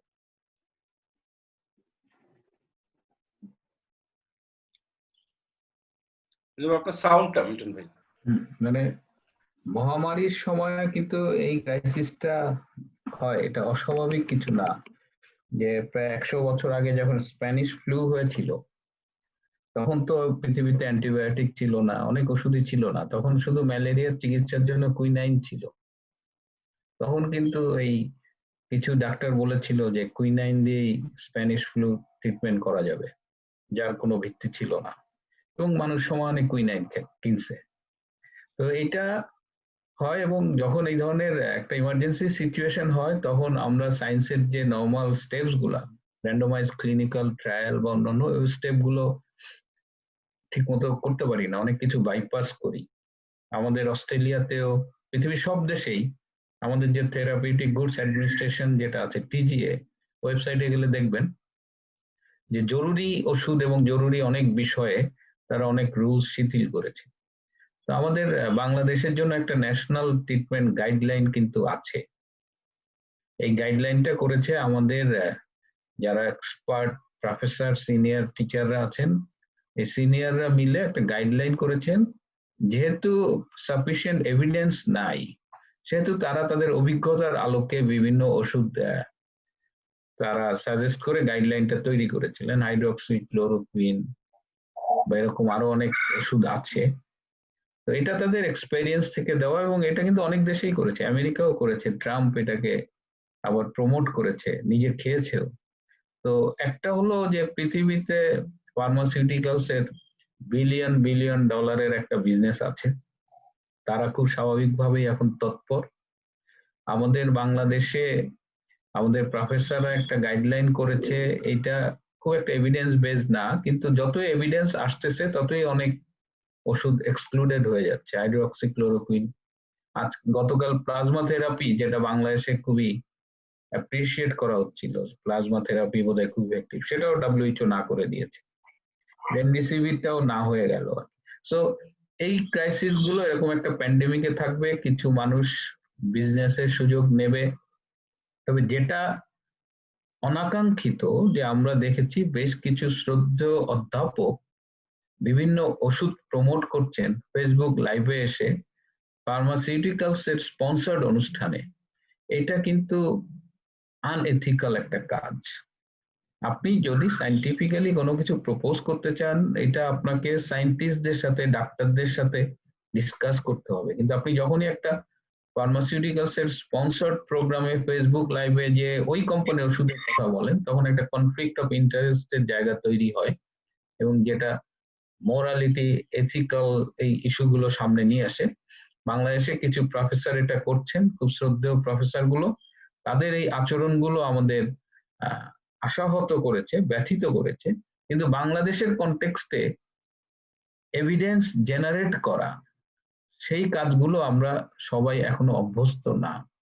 আমাদের এখানে যারা ক্লিনিক্যাল প্রফেসর আছেন, তারা যেমন ভালো ক্লিনিশিয়ান, তারা যেমন ছাত্রদের পড়ান, পাশাপাশি তিনি প্রফেসর হয়েছেন, কিন্তু গবেষণার একটা দীর্ঘ পথ পাড়ি দিয়েই তিনি প্রফেসর হয়েছেন। Not only is a clinician, তাহলে সে হয়তো কনসালটেন্ট বা অন্য কিছু হতো। প্রফেসর ইজ সামথিং স্পেশাল, যার কাজের একটা বিরাট অংশই থাকবে রিসার্চ বা গবেষণা। তো যেহেতু বাংলাদেশে এই রিসার্চ কালচারটা অনেক উইক, আমাদের প্রফেসররা কে কত বড় প্রফেসর এটা আমরা অ্যাসেস করি কার চেম্বারে কত বড় ভিড় হয় আর কি। বাবা, তার রুগীর ভিড় মানে বিশাল প্রফেসর আর কি। কিন্তু তার যে মূল কাজ, গবেষণা করা, বাংলাদেশের কনটেক্সটে এভিডেন্স জেনারেট করা, যেমন আমরা এখন বলি যে করোনা এফেক্টেড হলে 80% রুগী মাইল্ড সিমটম বা উইদাউট সিমটম ভালো হয়ে যায়। এই যে 80%, এই নাম্বারটা আমরা কোথায় পেয়েছি? এই নাম্বারটা কিন্তু বাংলাদেশে জেনারেটেড না, এটা চায়না, অন্য দেশের এভিডেন্স নিয়ে আমরা কথা বলি, কিন্তু আমাদের দেশে এটা কতখানি কাজ করে। এই যে হাইড্রোক্সিক্লোরোকুইন কিন্তু WHO না করেছে, ভারত কিন্তু কন্টিনিউ করতেছে। ভারত বলছে না, আমাদের স্টুডেন্টরা যতটুকু ডেটা কালেক্ট করেছে তাতে আমাদের মনে হয়েছে যে এটা প্রোফাইলেকটিক হিসেবে ইফেক্টিভ। ভারত রাইট আর রং, কিন্তু they are talking on their own data. কিন্তু আমরা কনসেনসাসে একটা জায়গায় পৌঁছাইছি, কিন্তু তারপরে যে আমাদের নতুন ডেটা জেনারেট করে একটা ডিসিশনের জায়গায় দেওয়া উচিত। আমি মেনে নিই যে এখন RCT র্যান্ডমাইজ কন্ট্রোল করা ট্রায়াল অনেক সময় করা সম্ভব না, কিন্তু অন্তত যে ট্রিটমেন্ট গুলো দিচ্ছি সেখানে সেই ডেটাগুলো কালেক্ট করে আমরা যদি একটু অ্যানালিসিস করি এবং আমরা যদি সিচুয়েশনটা দেখি এবং তারপরে আমাদের ডিসিশন গুলো নেই। WHO বললো আর আমরা অমনি বললাম নাই, আবার এক গ্রুপ বললো যে ভারত দিচ্ছে তাহলে আমরা কেন দিব না, অথচ পুরো বিষয়টাই মানে সাইন্টিফিক্যাল অ্যাপ্রোচটা কিন্তু মিসিং। তো এটা তো আমরা অর্থনৈতিকভাবে একটা শক্ত জায়গায় দাঁড়িয়ে আছি, এই বাংলাদেশ এখন একটা ইমার্জিং ইকোনমিক পাওয়ার, সব ঠিক আছে, কিন্তু আপনি যদি সায়েন্সে যদি স্ট্রং না হন তাহলে অনেক ইকোনমিক অর্জনই কিন্তু সাস্টেইন করে না। তো আপনাকে নলেজ বেসটা স্ট্রং করতে হবে, সায়েন্স বেসটা, রিসার্চ বেস, এগুলো কিন্তু আপনাকে মনোযোগী হতেই হবে। তো বাংলাদেশ এখনো ওই জায়গাগুলোতে ওইভাবে কাঙ্ক্ষিত ভাবে রিচ করতে পারেনি। এবং হেলথে আমাদের এগ্রিকালচারে আবার খুব ভালো, আমাদের এগ্রিকালচারে কিন্তু রিসার্চ বেসটা খুব স্ট্রং, ম্যানেজমেন্ট বেসটা স্ট্রং। আমি যখন আমার কৃষিবিদ ভাই বা বন্ধুদের সাথে কথা বলি, ওরা স্বাস্থ্যের অব্যবস্থাপনার কথা শুনে খুব অবাক হয়ে যায় এবং বলে তাহলে তোমরা করো কি। আমাদের স্বাস্থ্য খাতের শুরুতেই যেটা বলেছিলাম যে এই খাতটার আন্ডারস্ট্যান্ডিং এর ব্যাপারটাই আমাদের একটা ভেজাল আছে। এই গোলমালের জায়গায় এমন একটা জায়গায় পড়ে গেছি, সেখান থেকে প্রফেসররা রিসার্চ করে না। মেডিকেল এডুকেশন 70 দশকে সারা পৃথিবী কোর্স বেসড কারিকুলামে চলতো, এখন আমি জানি না কোন কোন ভালো উন্নত মানের কোন দেশ এই কোর্স বেসড মেডিকেল কারিকুলামে নাই, আমরা সেইখানে পড়ে আছি। আমরা এত ভালো ভালো মেধাবী ছেলে মেয়েদের পাচ্ছি, সব বড় বড় বই পড়ছে, ক্লিনিশিয়ান হচ্ছে, কিন্তু কমপ্লিট ক্লিনিশিয়ান হচ্ছে না। একটু patient doctor relationship, understanding of health system, understanding the importance of research, এই জায়গাগুলো, এই ইনফরমেশন গুলো, এই মেসেজ গুলো, এই স্কিল গুলো আমরা আমাদের স্টুডেন্টদের দিতে পারছি না, কিন্তু মোটা মোটা বই পড়াচ্ছি। আগে একটা জ্ঞানের বিশাল মানে বিশাল জ্ঞানের ভান্ডারটা এক একজন জ্ঞানের জাহাজ, কিন্তু ইনকমপ্লিট ডাক্তার হচ্ছে। তো সব জায়গাতেই, এবং এই জায়গাগুলো কিন্তু জানেন বাংলাদেশের মানে পজিটিভ দিকটা হলো কি, এই প্রত্যেকটা জায়গা নিয়ে কাজ করা যায়। এবং আমরা যদি একটা প্ল্যান করি 10 বছরের টার্গেট নিয়ে, যে আগামী 10 বছরের মধ্যে আমরা হেলথ সিস্টেম রিফর্মেশনটা কমপ্লিট করব, এবং 10 বছরে আমরা যদি ফার্স্ট 3 ইয়ার্সে, ফার্স্ট 5 ইয়ার্স এরকম যদি একটু প্ল্যান করি, বাংলাদেশে কিন্তু মানে যেহেতু অনেক রকমের মিসম্যানেজমেন্ট আছে, এটা কিন্তু ওভারকাম করা, এই জায়গাগুলো কারেকশন করা অনেক মানে এই সুযোগগুলো আছে। আমার মনে হয় যে আমরা কথা বলছি, কিন্তু মানে কথা কিন্তু বলা হচ্ছে, হয়তো রিচ করতেছে না, আবার যাদের এই কথাগুলো বলার কথা তারা আবার বলছে না। ধরেন আপনি যদি 100 বার বলি, এই কথাটাই যদি বিএমএ 5 বার বলে, সাচিব 10 বার বলে, তাহলে কিন্তু অনেক বেশি ওয়েট, অনেক বেশি সাউন্ড হয়, কারণ তারা একটা শক্তিশালী বডি। তো আমরা আশা করি যে আমাদের সেই সব যারা প্রতিনিধিত্বশীল সংগঠনগুলো আছে, তারাও এই যুগের সাথে তাল মিলিয়ে এই স্বাস্থ্য ব্যবস্থা পুনর্গঠনে ভূমিকা রাখবে, কথা বলবে, কারণ তাদেরও দৃষ্টিভঙ্গি পরিবর্তনের একটা বিষয় আছে। সুতরাং এই সব মিলিয়ে কোনোটাই কোনোটাকে বিচ্ছিন্ন না, যে কারণে আপনি আজকে যে এই যে ওষুধের ব্যাপারে একটা হযবরল অবস্থা দেখছেন, অল আর রিলেটেড। মানে আমাদের তো অ্যাটিটিউড নাই, ওই কালচারটাই নাই। হ্যাঁ, যে আজকে ইন্ডিয়ার মতো শক্ত করে তো বলতে পারলাম না যে আমি হাইড্রোক্সিক্লোরোকুইন দিব because I have my own data. WHO বললো I have to accept that because we are not data based. এই হলো কথা আর কি। মিলন ভাই, আপনাকে শেষ করার আগে তো আমি আপনাকে একটু একটা প্রশ্ন দিয়ে আপনার শেষ করতে চাই আপনার এই পার্টে। সেটা হলো যে আমাদের প্রাইভেট সেক্টরটা কিন্তু অনেক বড় compare to the public sector, তোমরা সার্ভিসের একটা বড় অংশ প্রাইভেট সেক্টর নেয়। প্রাইভেট সেক্টর সম্পর্কে আপনার মন্তব্য কি? আর সেকেন্ড একটা পয়েন্ট হলো, আপনাকে যদি আজকে স্বাস্থ্যমন্ত্রী বানানো হয়, আপনি তাহলে কি করবেন আগামী 1 বছরে? আমাকে যদি স্বাস্থ্যমন্ত্রী করা হয়, আমি 10 বছরের প্ল্যান নিব। যেহেতু 10 বছরের জন্য মন্ত্রিত্ব বা সংসদ থাকে না, আমি 5 বছরের প্ল্যান নিব।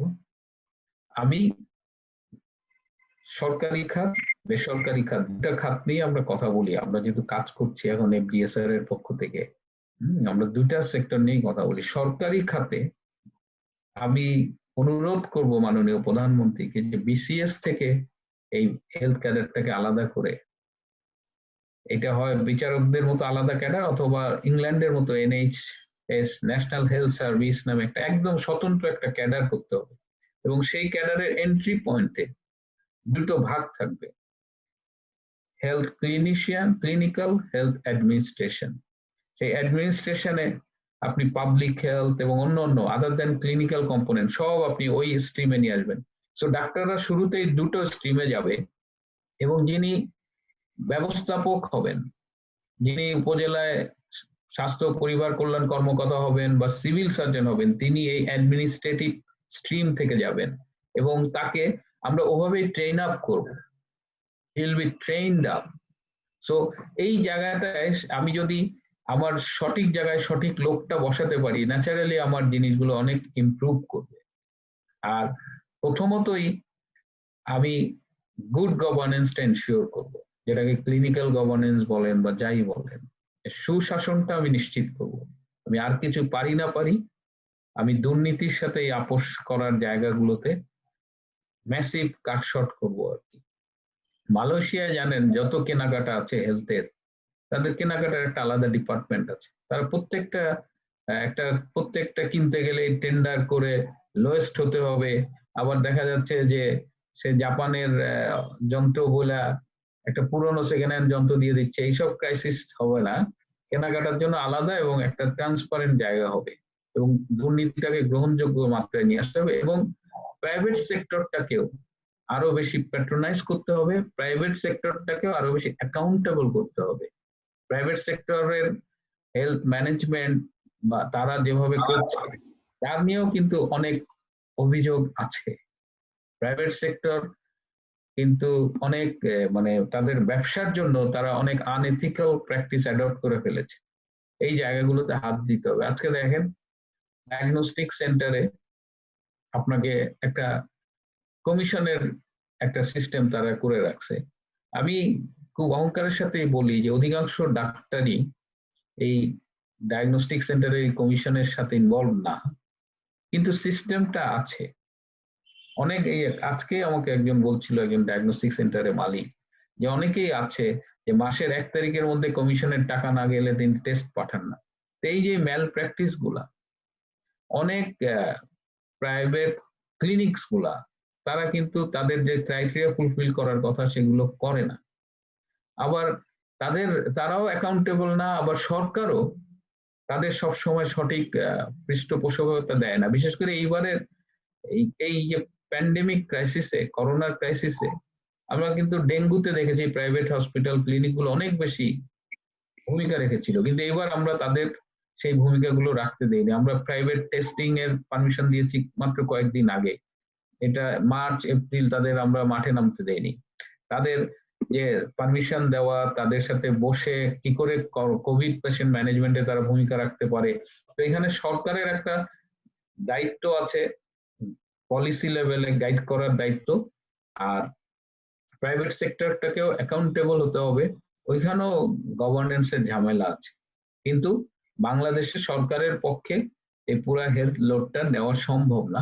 আরেকটা ভবিষ্যতে বাংলাদেশ, যেটা আমার ধারণা, যে আমি মাননীয় প্রধানমন্ত্রীর বিভিন্ন কর্মকাণ্ডে আমার কাছে যেটা মনে হয়, যে বাংলাদেশ হয়তো এটা একটা সোশ্যাল ওয়েলফেয়ার স্টেট হিসেবে কিন্তু বাংলাদেশ আগামীতে গড়ে তুলতে চান মাননীয় প্রধানমন্ত্রী। এবং আমার ধারণা একসময় হয়তো ন্যাশনাল হেলথ ইন্স্যুরেন্সের মতো একটা, আমাদের যদি ইকোনমি ওরকম বড় হয়, আমরা যদি ইকোনমি স্ট্রং হই, বাংলাদেশে একসময় ন্যাশনাল হেলথ ইন্স্যুরেন্সের একটা চেষ্টা করা হবে, এবং তখন কিন্তু আবার হেলথ সার্ভিসটা ডিফারেন্ট হয়ে যাবে।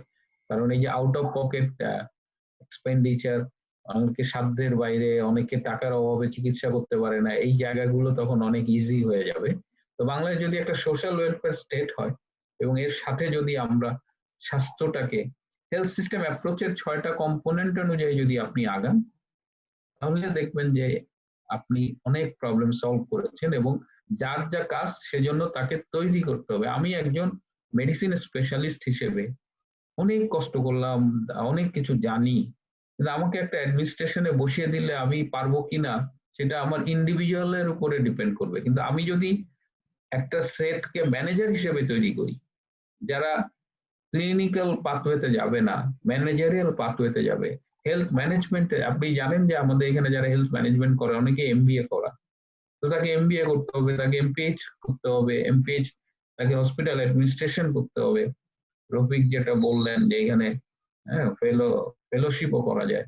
তো এই জায়গাগুলো, এবং বাংলাদেশের সুবিধা হলো বাংলাদেশের কোনো কিছু নতুন করে আবিষ্কার করতে হবে না, পৃথিবীতে এগুলো আছে, বাংলাদেশকে শুধু আইডেন্টিফাই করতে হবে তার কি কি প্রয়োজন এবং সেই অনুযায়ী সে অ্যাপ্রোচ গুলোতে যাবে।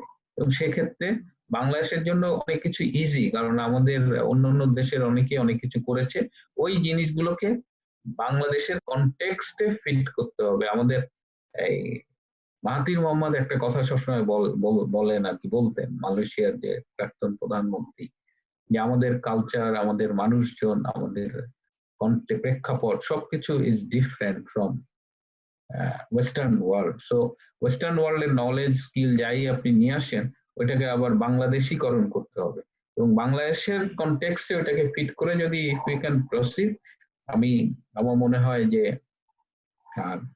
সো আমি স্বাস্থ্যমন্ত্রী হতে চাই না, but I want to be part of a advisory board যে মাঝে মধ্যে স্বাস্থ্যমন্ত্রীকে বলতে পারবে যে দিস শুড বি ডান।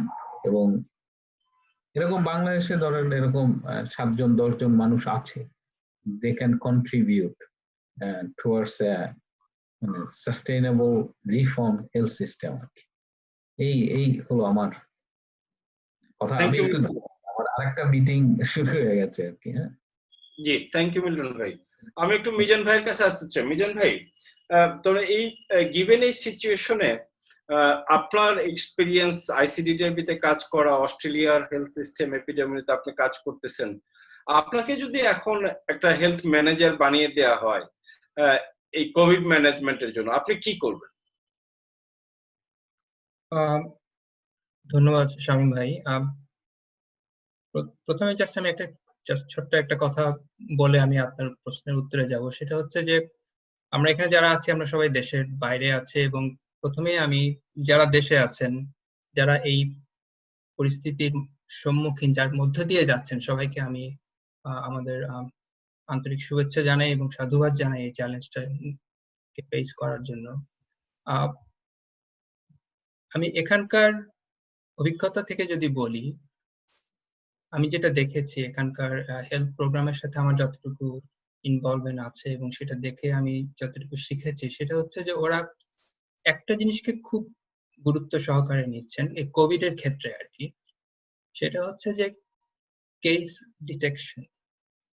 আমাদেরকে কেসগুলোকে শনাক্ত করতে হবে এবং সেটা করতে পারার একমাত্র উপায় হচ্ছে আমাদের টেস্টের সংখ্যা বাড়াতে হবে। আপনি বললেন যে ইদানিং কেসের সংখ্যা অনেক বেড়ে গিয়েছে, সেটা বাড়ার একটা কারণ হয়তো হতে পারে যে ইদানিং টেস্টের সংখ্যা বেড়েছে। কিন্তু আমরা যদি টেস্টের সংখ্যা আরো বাড়াতে না পারি, তাহলে অনেক কেস কমিউনিটিতে থেকে যাবে, যাদের মধ্যে থেকে আরো অনেক কেস হবে এবং অনেক কেস হয়তো শনাক্ত না হয়ে হয়তো তাদের অনেক কমপ্লিকেশন তৈরি হবে, তাদের হেলথ কন্ডিশন অনেক সিরিয়াস হয়ে যেতে পারে। সো প্রথম বিষয় যেটা খুবই গুরুত্বপূর্ণ, সেটা হচ্ছে যে মিল্টন ভাই বললেন যে প্রাইভেট সেক্টর ইদানিং সুযোগ পাচ্ছে টেস্ট করার। তো এভাবে টেস্টের সংখ্যা অনেক বাড়াতে হবে। এটা হচ্ছে প্রথম কাজ যেটা আমাদেরকে অবশ্যই করতে হবে এবং আমি হয়তো সেটার উপরে জোর দেব। অন্য কোনো রিকমেন্ডেশন আছে মিজান ভাই আপনার বাংলাদেশের জন্য? সবাই আন্তরিকভাবে চেষ্টা করছেন এবং আমি যারা ফ্রন্ট লাইনে আছেন, যারা স্বাস্থ্যকর্মী, তাদেরকে আমি অনেক ধন্যবাদ জানাই। তারা যে চ্যালেঞ্জটা এবং যে রিস্কটা নিয়ে তারা তাদের কর্মক্ষেত্রে ফিরে যাচ্ছেন, এবং যারা করোনা ভাইরাসে আক্রান্ত হচ্ছেন বা যারা করোনা ভাইরাস সন্দেহে আছেন, তাদের অনেক মানসিক সমস্যা হচ্ছে। এবং এই আরেকটা বিষয় যেটাতে হয়তো আমাদেরকে অনেক বেশি গুরুত্ব দিতে হবে, যে মানসিক মেন্টাল হেলথ ইস্যুটা, সেটা নিয়ে আরো বেশি কাজ করতে হবে। যে অনিশ্চয়তা, যে অস্থিরতা আমার পরিবারের মধ্যেও আছে, সবার মধ্যেই আছে যারা দেশে আছেন। তো এই বিষয়টাকেও গুরুত্ব দিতে হবে। মিজান ভাই ধন্যবাদ, অসংখ্য ধন্যবাদ। আপনার সাজেশন গুলো খুবই ভালো, আমাদের কাজে লাগবে বাংলাদেশের জন্য। রফিক ভাই, আপনি তো জানেন যে বাংলাদেশে প্রচুর ডাক্তার, হেলথ প্রফেশনালরা ইনফেক্টেড হয়েছিল আপনার এই কোভিড এর কারণে। এবং তারা এখনো হচ্ছে। আপনি দেখবেন যে প্রতিদিনই আমরা সিনিয়র ডাক্তার, জুনিয়র ডাক্তারকে হারাচ্ছি, যারা আমাদের অতি আপনজন। এজ এ প্রফেশনাল আমি বলবো যে মানুষ মারা যাচ্ছে, এটা তো একটা বড়ই দুঃখজনক, কষ্ট পাই, খারাপ লাগে, ছুটে যাই, চেষ্টা করি। কিন্তু যখন ডাক্তার মারা যাচ্ছে, নার্স মারা যাচ্ছে, সেটা আরো বেশি বেদনাদায়ক। সেটা খুবই বলবো যে নাড়া দিয়ে যায় যে আমরা কি করলাম সেই জায়গাগুলো। কারণ আমার ভাই বন্ধু এরাই মারা যাচ্ছে, শিক্ষকরা মারা যাচ্ছে। রফিক ভাই, আপনার সাজেশন আমরা চাই, বা আপনার কি মনে হয় যে এই হেলথ প্রফেশনদের প্রোটেক্ট করার জন্য কি করা উচিত আমাদের? ধন্যবাদ ডক্টর শামীম, আপনার মাধ্যমে দর্শক শ্রোতাদেরকে আবারও ধন্যবাদ জানাই, এবং যারা শুনছেন তাদের সকলকে সাধুবাদ জানাই। যারা বাংলাদেশে আছেন, আমার ভাই বোন আত্মীয় স্বজন, তাদের সকলের প্রতি কৃতজ্ঞতা যে তারা এই চ্যালেঞ্জটা সীমিত সম্পদের মধ্যে তারা যে গ্রহণ করছেন এবং সেটা অতিবাহিত করছেন একটা অবস্থার ভেতর দিয়ে। দেখুন, যে দেশে সরকার প্রধান চূড়ান্তভাবে আন্তরিক, সেই দেশে আমাদের আরেকটু দায়িত্বশীলতা, আমরা জনগণ হিসেবে আমাদের দায়িত্বশীলতা প্রথম আমাদের দরকার। কারণ বেশি ডেন্সিটি পপুলেশন যেখানে থাকে, সেখানে জনগণের দায়িত্বশীলতাটা খুব বেশি প্রয়োজন। যেখানে কম জনসংখ্যা থাকে, সেখানে সরকার অনেক কিছু সহজে কন্ট্রোল করা সম্ভব। আমাদের দেশে আপনি যে হেলথ প্রফেশনালদের কথা বললেন, ইংরেজিতে একটা কথা আছে, রিফ্লেকটিভ লার্নিং। আমরা আজকে কি শিখছি? প্যান্ডেমিক তো আমরা প্রতিদিন দেখি না, 100 বছরে হয়তো একবার আসে। আমরা যে অবস্থাটা পার করে ফেলেছি, সেই অবস্থা থেকে আমরা কিছু শিখেছি, সেই শিক্ষাটাকে পুনরায় প্রয়োগ করা। আমি বলবো যে আমরা আমাদের কেস বাংলাদেশে ডিটেকশন হয়েছে অনেক পরে, ফেব্রুয়ারির শেষের দিকে অথবা মার্চের প্রথমে। সারা পৃথিবীতে আপনি দেখবেন যে চায়নাতে প্রথম এই কেসটা আসছে ডিসেম্বরে 2019। এরপরে ডব্লিউএইচও এটাকে প্যান্ডেমিক ডিক্লেয়ার করলো জানুয়ারিতে। তো তার পরবর্তীতে আমাদের অনেকটা সময় ছিল, যে সময়গুলোতে হেলথ সিস্টেমসের যে রেডিনেসটা, সেই রেডিনেসটা খুব বেশি প্রয়োজন ছিল। আরো হেলথ সিস্টেম রেডি করেছে, যতটুকুন সম্ভব আমাদের সীমিত সম্পদের মধ্যে করেছে, আরো বেশি প্রয়োজন ছিল, 1 নাম্বার। 2 নাম্বার হচ্ছে যে আমাদের যে যারা হেলথ ক্যাডার আছে, যারা হেলথে কাজ করে, আপনি ডাক্তার, নার্স বা তৃতীয় চতুর্থ শ্রেণী কর্মচারী বা অন্যান্য যারা আছেন, তাদেরকে তৈরি করা, ট্রেনিং দেওয়া। কারণ প্রত্যেকটা মানুষের ভেতরে এক ধরনের স্ট্রেস লেভেল কাজ করছে। সে স্ট্রেস লেভেলটা, আমি কাজে গেলে কি আমার এটা হবে? আমি যদি আমার যদি হয়, তাহলে আমার সংসারের কি হবে, পরিবারের কি হবে? আমি বাসায় আসলে পরে আমার বাসায় কাকে কাকে আমি ইনফেক্ট করব, তার সন্তানের চিন্তা। এই চিন্তাগুলো, এই যদিও এটা কখনো বাংলাদেশের প্রেক্ষাপটে হয়তো বা এই মুহূর্তে সম্ভব না, এই চিন্তাগুলো কিন্তু সরকার করেছে এখানে কিছু কিছু। বাংলাদেশে পরবর্তীতে করেছে, মাননীয় প্রধানমন্ত্রীর অনেকগুলো বক্তব্যে শুনেছি, এবং মাননীয় প্রধানমন্ত্রী অসম্ভব কতগুলো সুন্দর উদ্যোগ নিয়েছেন। কিন্তু আমার কথা হচ্ছে যে এখানে যতটা দায়িত্বশীলতা সরকারের পক্ষ থেকে, ততটা দায়িত্বশীলতা আমাদেরও নেওয়া উচিত জনগণ হিসেবে। ফ্রন্ট লাইনের যারা আছেন তাদেরকে অত্যন্ত সাধুবাদ জানাই, তারা বাংলাদেশের এই চ্যালেঞ্জটা খুবই চমৎকার ভাবে মোকাবেলা করছেন। তবে তাদের এই চ্যালেঞ্জ মোকাবেলার পাশাপাশি তাদেরকে যে সমস্ত প্রোটেকশন গুলো নেওয়া দরকার, সেই প্রোটেকশন গুলো তাদেরকে অ্যাভেলেবল করা আরো বেশি প্রয়োজন। এবং আমি বলবো যে তারা যাতে সিকিউর থাকে। আপনি সোসাইটাল একটা ব্যাপার থাকে। আমি বাংলাদেশে অনেকগুলো নিউজ দেখেছি যে ডাক্তার বলে বাড়ি ভাড়া দেয় না, ডাক্তার বলে সে ভাড়া বাড়িতে আসবে, বাড়িওয়ালা তাকে বের করে দিচ্ছে। অথচ পৃথিবীর অন্যান্য দেশে দেখেন আপনি, ডাক্তার বা চিকিৎসক বা নার্সরা রাস্তা দিয়ে গেলে পরে মানুষ, জনগণ বাইরে এসে তাদেরকে হাততালি দিয়ে তাদেরকে উৎসাহ দিয়েছে।